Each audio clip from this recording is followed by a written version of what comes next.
히브리서 9장 11절에서 21절입니다.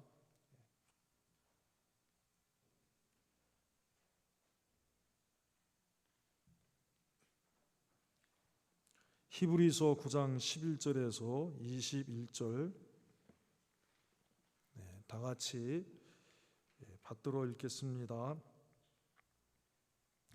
그리스도께서 장래 좋은 일에 대제사장으로 오사 손으로 짓지 아니한 곧 이 창조에 속하지 아니한 더 크고 온전한 장막으로 말미암아 염소와 송아지의 피로 아니하고 오직 자기 피로 영원한 속죄를 이루사 단번에 성소에 들어가셨느니라. 염소와 황소의 피와 및 암송아지의 죄로 부정한 자에게 뿌려 그 육체를 정결케 하여 거룩해 하거든 하물며 영원하신 성령으로 말미암아 흠없는 자기를 하나님께 드린 그리스도의 피가 어찌 너희 양심으로 죽은 행실에서 깨끗하게 하고 살아계신 하나님을 섬기게 못하겠느냐. 이를 인하여 그는 새 언약의 중본이 이는 첫 언약 때 범한 죄를 속하려고 죽으사 부르심을 입은 자로 하여금 영원한 기업의 약속을 얻게 하려 하심이니라. 유언은 유언한 자가 죽어야 되나니 유언은 그 사람이 죽은 후에야 견고한즉 유언한 자가 살았을 때에는 언제든지 효력이 없느니라. 이러므로 첫 언약도 피 없이 세운 것이 아니니 모세가 율법대로 모든 계명을 온 백성에게 말한 후에 송아지와 염소의 피와 및 물과 붉은 양털과 우슬초를 취하여 그 책과 온 백성에게 뿌려 이르되 이는 하나님이 너희에게 명하신 언약의 피라 하고 또한 이와 같이 피로써 장막과 섬기는 일에 쓰는 모든 그릇에 뿌렸느니라. 율법을 조차 거의 모든 물건이 피로써 정결케 되나니 피 흘림이 없은즉 사함이 없느니라. 피 흘림이 없은즉 사함이 없느니라. 오늘 11절에 보면은 그리스도께서 그랬습니다. 그리스도께서. 이 그리스도라는 것은 구약으로 히브리 말로는 메시아, 그 헬라어로는 그리스도인데 우리말로 풀으면은 기름 부음을 받은 자 그 뜻이 그렇습니다. 그러니까 우리 그리스도라고 하는 것은 헬라어고 또 이 헬라어를 구약으로 히브리 말로 하면은 메시아, 우리나라 말로 하면은 기름 부음 받은 자였습니다. 그래서 구약 성경에 보니까 하나님이 세 가지 직분을 세우실 때 기름을 부어서 세우셨는데 그 첫째가 제사장입니다. 제사장을 세울 때 기름을 부어서 또 두 번째는 왕을 세울 때 또 그다음 세 번째는 또 뭡니까? 선지자를 세울 때 이렇게 기름을 부어서 세웠다. 구약 성경을 우리가 읽어보면은 그렇게 기록이 되어 있습니다. 그래서 하나님이 이 세 가지 삼직을 하나로 완성하신 분이 누구냐 하면은 이 세 가지 직분을 하나로 완성하신 분이 그리스도다. 근데 그 그리스도가 누구냐? 그 메시아가 누구냐 하면은 예수님이, 나사렛 예수님이 그리스도라 하는 것입니다. 그래서 예수님이 그리스도라 하는 것은 언제 그렇게 고백이 되어졌느냐? 마태복음 16장에 보면은 예수님이 빌립보에서 가이사랴 빌립보에서 제자들에게 질문하셨을 때에 그때 베드로가 대답을 합니다. 주는 그리스도시요 살아계신 하나님의 아들이시니이다.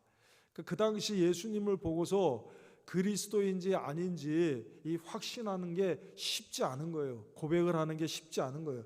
그래서 예를 들면은 세례 요한도 자기도 사명이 메시아의 길을, 그리스도의 길을 예비하는 자라고 그렇게 알고서 왔지만은 나중에는 어때요?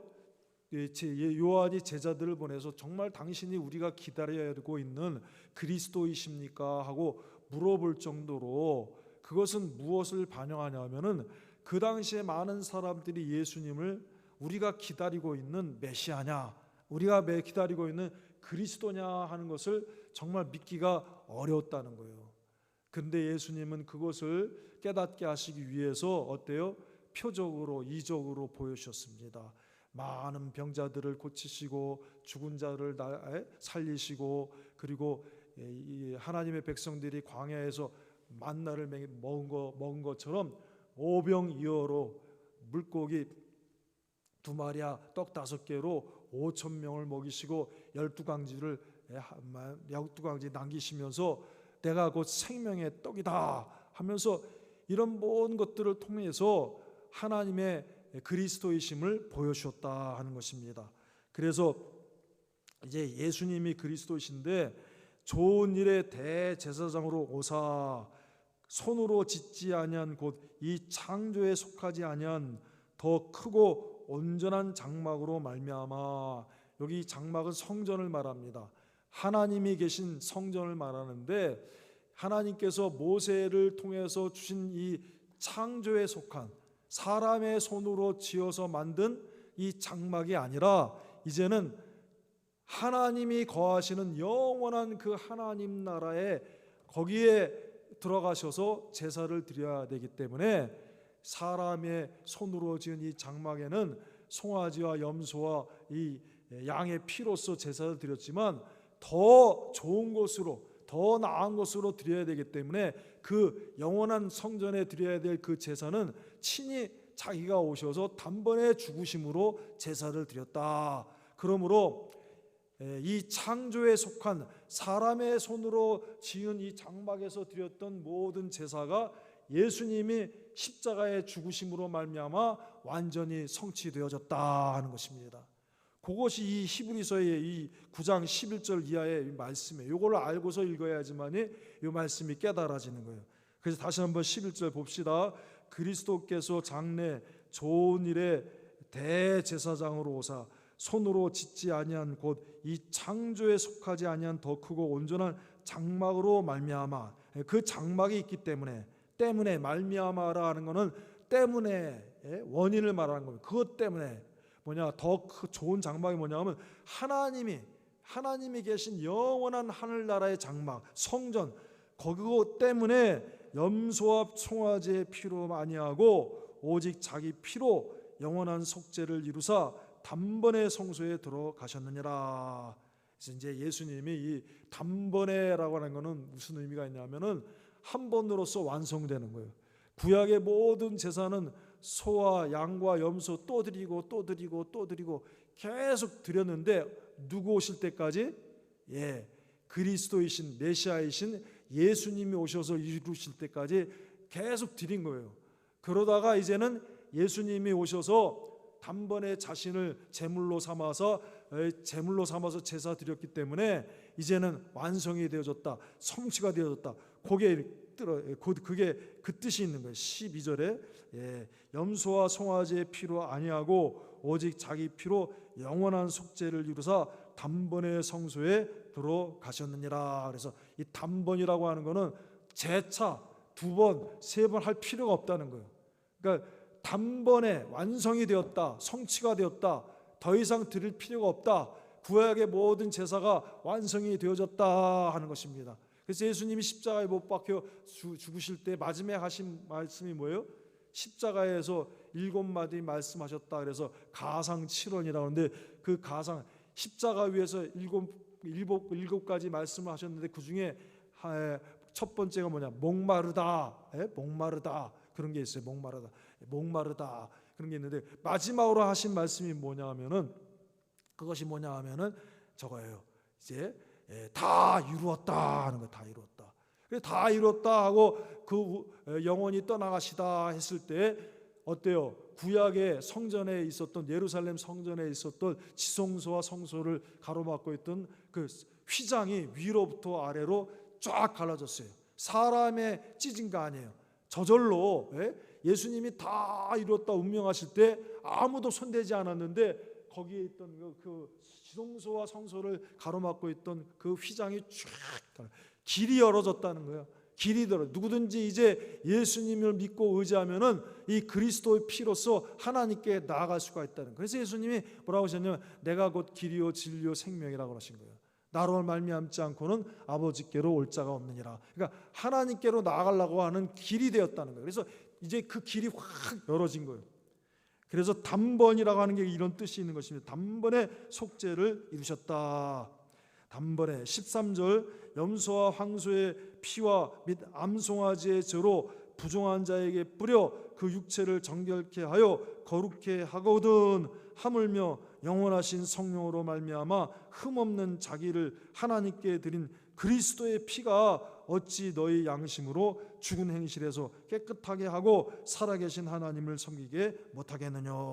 이제 이 그리스도의 피 때문에 하나님께 나아가서 하나님과 교통하고 하나님과 교제하고 하나님과 하나 되고 하나님에게 예배드리고 하나님의 은혜를 받고 하나님의 축복을 받는 모든 것이 다 이루어졌다는 거예요. 그러니까 우리 예수님 믿는 우리를 그리스도인이라고 하는데 우리가 이 그리스도의 피의 능력에 대해서 잘 알아야 되는 거예요. 그래서 오늘 그리스도의 피의 능력 5가지에 대해서 잘 알아야 되는데 그 첫째가 뭐예요? 그 첫째가 뭐냐 하면은 그리스도의 피는 언약의 피예요. 언약의 피. 자, 약속이 언약을 다른 말로 하면 약속입니다. 약속인데 그 약속의 크기와 능력과 범위와 효력이 누구에 따라서 결정이 돼요? 약속하는 주체가 누구냐? 예? 약속을 하는 주체가 어떤 능력을 갖고 어떤 실력을 갖고 가느냐에 따라서 그 주체가 하는 약속의 크기와 범위와 능력이 효과가 다 달라지는 거예요. 그 약속하는 주체가 어때요? 실력이 약하면은 아무리 크게 막 약속을 해도 그 이루어지는 효력이 크게 발생될 수가 없는 거예요. 그러니까는 약속은 이 언약은 누가 하느냐에 따라서 그 언약의 크기와 능력과 효력과 효과 이런 것들이 다 달라지는데 이 우주 만물 가운데 가장 이 큰 능력자가 누굽니까? 이 우주 만물 창조하신 창조주 하나님, 이 우주 만물 위에 계신 창조주 하나님보다 더 크게 약속하실 분이 있어요? 그런데 바로 이 언약은 이 우주 만물을 창조하신 창조주 하나님이 약속하신 약속이단 말이에요. 그러니까 이 크기가 무한하고 이 능력이 무한하고 이 실력이 무한하고 이 효력이 무한한 거예요. 이 큰 이 언약을 누구에게 준 거예요?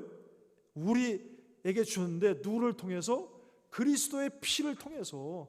그래서 14절에 그랬어요. 하물며 영원하신 성령으로 말미암아 흠없는 자기를 하나님께 드린 그리스도의 피가 어찌 너희 양심으로 죽은 행실에서 깨끗하게 하고 살아계신 하나님을 섬기게 못하겠느냐. 이를 인하여 그는 새 언약의 중본이 그랬습니다. 이는 첫 언약 때 범죄한 죄를 속하려고 죽으사 부르심을 입은 자로 하여금 영원한 기업의 약속을 얻게 하려 하심이니라.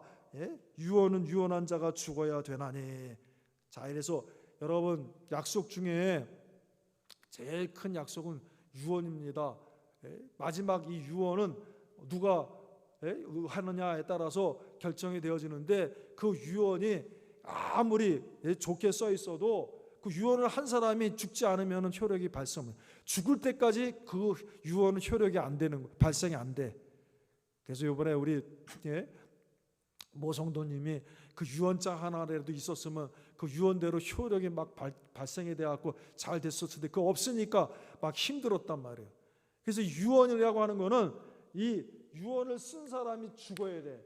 근데 바로 유언은 다른 말로 언약인데 약속인데 그 약속하신 하나님이 직접 임마누엘로 오셔갖고 그 임마누엘 하나님이 우리와 함께 계시다.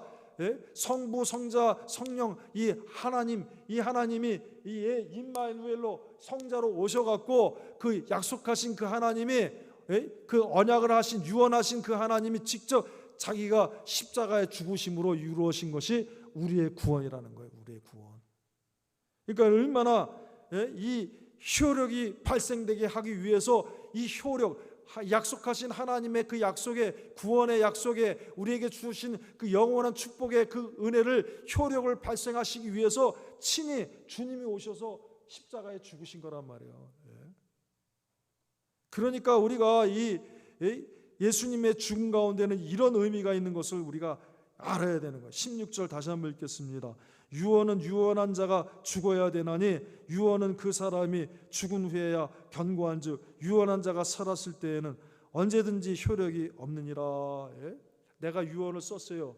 그럼 내가 우리 자녀들에게 한 약속이란 말이에요. 그러면 그게 발생이 되려면 내가 죽어요. 죽은 다음에 그게 효력이 발생이 되는 거예요. 근데 하나님이 약속하셨으니까 하나님 대신 누가 와야 돼요? 하나님 대신 임마누엘 예수 그리스도께서 오셔서 죽으셔야 돼. 하나님이 우리를 구원하기로 작정하시고 하나님이 우리를 구원하기로 약속하시고 언약하시고 그 크신 언약 때문에 주님께서 친히 이 땅에 오셔갖고 하늘의 모든 영광과 그 권세와 보좌를 내리시고 그리스도로 오셔서 십자가에 죽으셨단 말이에요.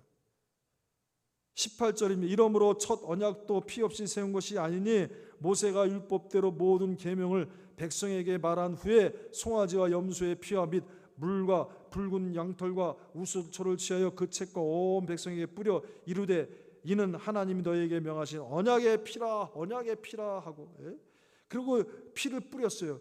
그래서 그 언약의 피가 완전히 성취되게 하기 위해서 하나님 대신 임마누엘 예수님이 오셔서 갈보리산에 죽으신 거예요. 그래서 22절에 왜 그랬어요? 율법을 쫓아 거의 모든 물건이 피로써 정결케 되나니 피 흘림이 없은즉 사하심이 없느니라. 우리의 죄를 사해 주시기 위해서. 이러니까 예수님 그리스도는 예수님인데 그리스도의 피에는 5가지 의미가 있는 거예요. 첫째는 뭐냐? 언약의 피예요. 언약. 구원하시겠다는 하나님의 약속이 들어있는 피야. 두 번째는 뭐냐 하면은 단번에 들어가셨느니라. 성취하신 피. 말로만 하지 않고, 우리가 사기꾼들이 약속도 많이 할 수 있잖아요. 거짓말들이 할 수 있잖아요. 근데 거짓말하는 사람들은 거짓말을 약속하고 실행을 안 하잖아. 근데 하나님은 거짓말 하실 수가 없어요. 거짓말을 하시는 하나님이 우리가 어떻게 믿겠습니까? 하나님은 진실하신 하나님, 깨끗하신 하나님, 거룩하신 하나님, 완전하신 하나님인데 그 하나님의 그 완전하시고 진실하신 약속을 이루시기 위해서 그래서 죽으신 성취의 피예요. 성취의 피. 완성했어요. 그리고 또 뭐예요? 이 피 흘림이 없은즉 사하심이 없다 했으니까 이 피는 뭐냐? 속죄의 피, 사죄의 피입니다. 모든 것을 깨끗하게 하는 피야. 또 무슨 피입니까? 이제 이 피는 하나님에게 단번에 들어가서 하나님께 섬기게 했다는 거예요. 섬기게 했다는 거예요. 하물며 그리스도의 피가 어찌 너의 양심을 중에 깨끗하게 살아계신 하나님을 섬기게 못하겠느냐? 하나님과 화친케 하는 화친의 새 생명을 얻게 하는 피예요. 그래서 우리가 이제 죄인 됐던 사람들이, 하나님과 원수 됐던 사람들이 이제 하나님의 백성이 되어서 영원한 하나님 나라를 바라보고 출발할 수 있게 하는 그 새 출발의 피가 이 그리스도의 피란 말이에요. 이러니까 예수님 믿고 구원받은 게 얼마나 우리에게 감사가 되고 복이 되는지 몰라요. 구약에 다 그것을 보여주셨어요. 그것을 우리에게 예표론적으로 보인 게 뭐냐면 출애굽 사건이란 말이에요. 출애굽할 때 이 사람들이 어떻게 했어요?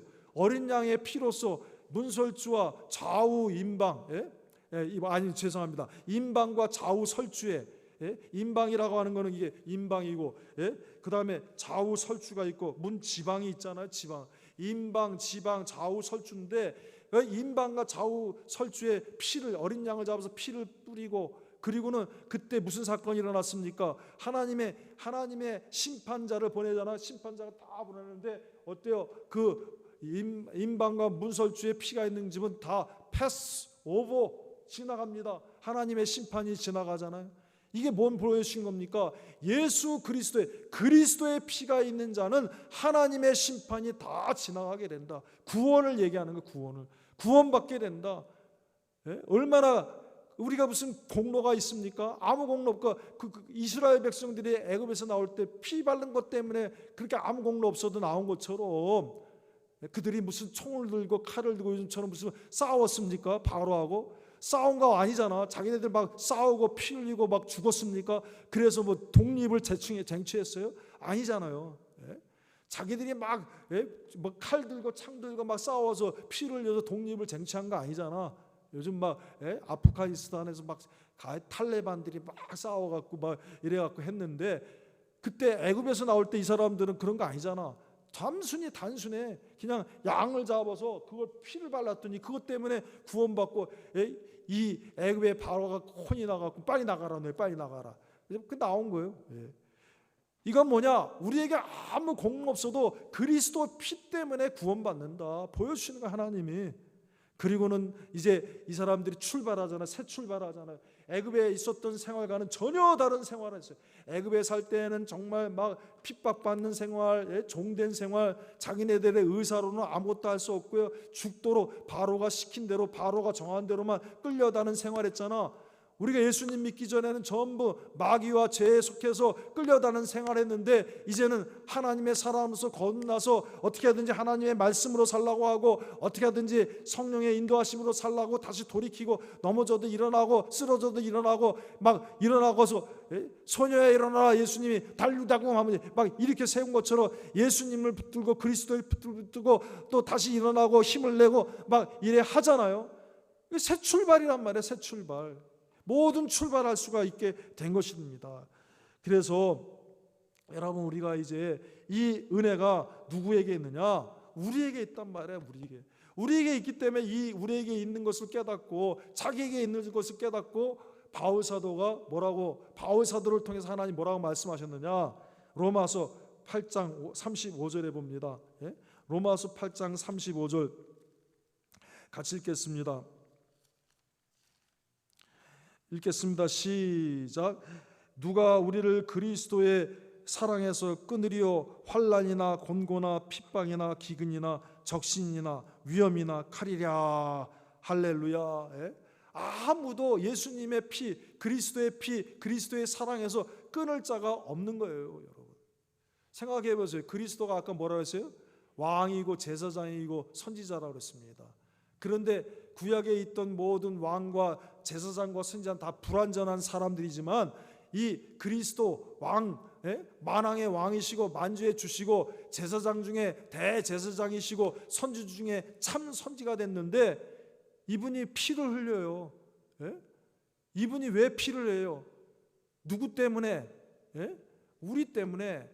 왜 피를 한 겁니까? 우리를 사랑하시기 때문에, 우리를 살려주시려고, 우리를 구원해 주시려고, 우리를 하나님의 백성 삼아 주시려고, 우리를 영원한 복쟁자를 되시기 위해서 예수님이 피를 흘리신 거예요. 이 피가 우리에게 있기 때문에 바울 사도가 지금 우리를 아무도 이 그리스도의 사랑에서 우리들 끊을 자가 없다는 거예요. 이 피조물은 아무도 끊을 수가 없어요. 다시 한번 읽겠습니다. 로마서 8장 35절. 누가 우리를 그리스도의 사랑에서 끊으리요? 환난이나 공고나 핍박이나 기근이나 적신이나 위험이나 칼이랴. 할렐루야. 구약 성경에 보면요, 이스라엘 백성들이 열왕기 상하, 역대 상하를 쭉 보면은 역사가 있어. 이스라엘 백성들이 잘 믿다가도요, 또 이렇게 팍 죄를 짓고 우상을 섬기고 팍 끊어져. 그런데 그때 또 하나님이 새로운 왕을 세우셔서 막 힘을 줄 때 시작하는 게 뭐냐 하면은, 히스기야 왕 때, 요시야 왕 때 그 드렸던 뭐예요? 그 드렸던 유월절이 전무후무하였더라. 유월절을 크게 드린 거야. 유월절의 중심은 뭐예요? 어린 양의 피야. 어린 양의 피.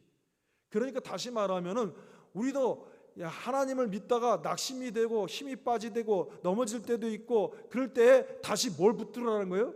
예수님의 십자가를 붙들라는 거예요. 예수님의 십자가를 바라보고 주님의 보혈을 붙들고 의지하라는 거예요.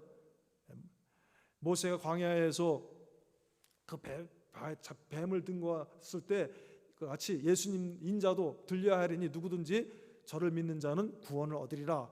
그러면서 요한복음 3장 14절에서 쭉 말씀하죠. 3장 16절에 하나님이 세상을 이처럼 사랑하사 독생자를 주셨으니 이는 저를 믿는 자마다 멸망치 않고 영생을 얻게 하시고.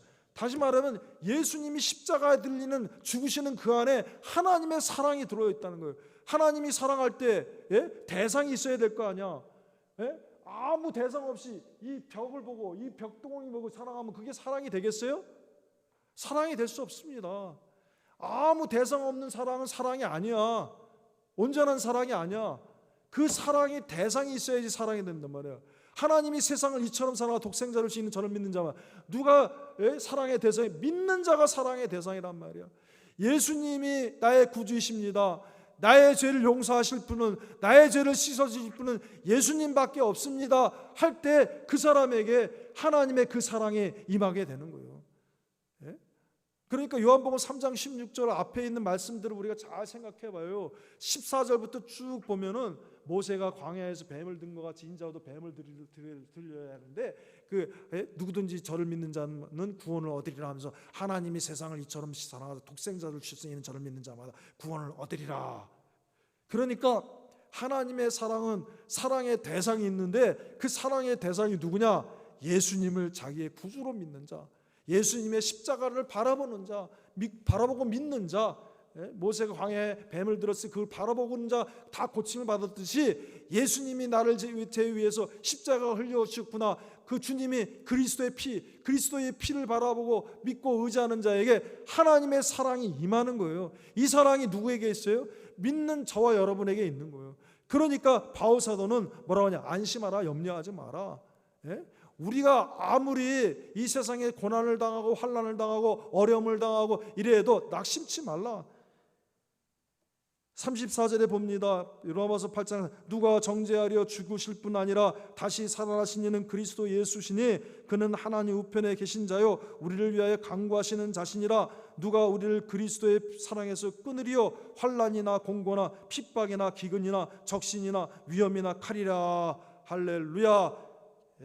여러분, 그러나 이 모든 일에 우리를 사랑하신 이로 말미암아 우리가 넉넉히 이기느니라.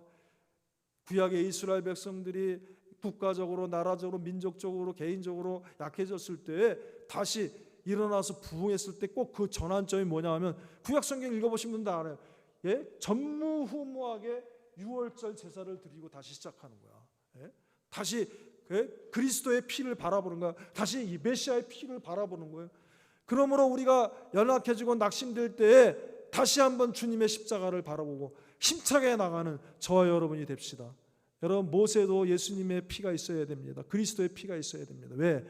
모세도 사람을 쳐 죽였거든. 쳐 죽이고 도망간 거예요. 모세도 그리스도의 피가 있어야 되는 거야. 다윗도 마찬가지예요. 다윗도 우리아의 밧세바를 범했습니다. 그리고 그걸 감추려고 우리아를 적진에 전방에서 맞아 죽게 했습니다. 다윗도 그리스도의 피가 있어야 되는 거야. 또 누구도 피가 있어야 됩니다. 가늠하다가 잡힌, 현장에 잡힌 가늠하다 요한복음 8장에 그 여인도 그리스도의 피가 있어야 되는 거야. 또 누구도 있어야 됩니까? 바울도 스데반을 죽이는데 앞장섰잖아. 그 바울도 그리스도의 피가 있어야 되는 거야. 여러분, 이 세상에 우리가 다 그리스도의 피가 있어야 됩니다. 아무리 사기꾼, 간음자, 음란자, 그리고 도적질, 강도, 십자가에 달린 우편 강도도 그리스도의 피가 있었습니다. 모세도 그리스도의 피가 있었습니다. 다윗도 그리스도의 피가 있었습니다. 누구든지 다 그리스도의 피가 있으면은 어떤 죄든지 다 부끄러운 죄 다 용서받을 수가 있는 거예요. 모세와 같이 살인죄, 다윗과 같이 간음죄, 그리고 간음에다 현장에 잡힌 그 여인과 같은 죄, 그리고 또 뭐예요? 거짓말한 죄, 살인죄, 죽은 죄, 강도하던 죄, 이런 것들도 다 그리스도 피 안에서 다 해결되는 거야. 새롭게 출발할 수가 있는 거예요. 힘을 얻을 수가 있는 거예요. 그러므로 우리가 이제 주님의 피를 우리가 연약해질 때 다시 한번 바라보고 붙드는 저와 여러분이 됩시다. 다 같이 기도하겠습니다.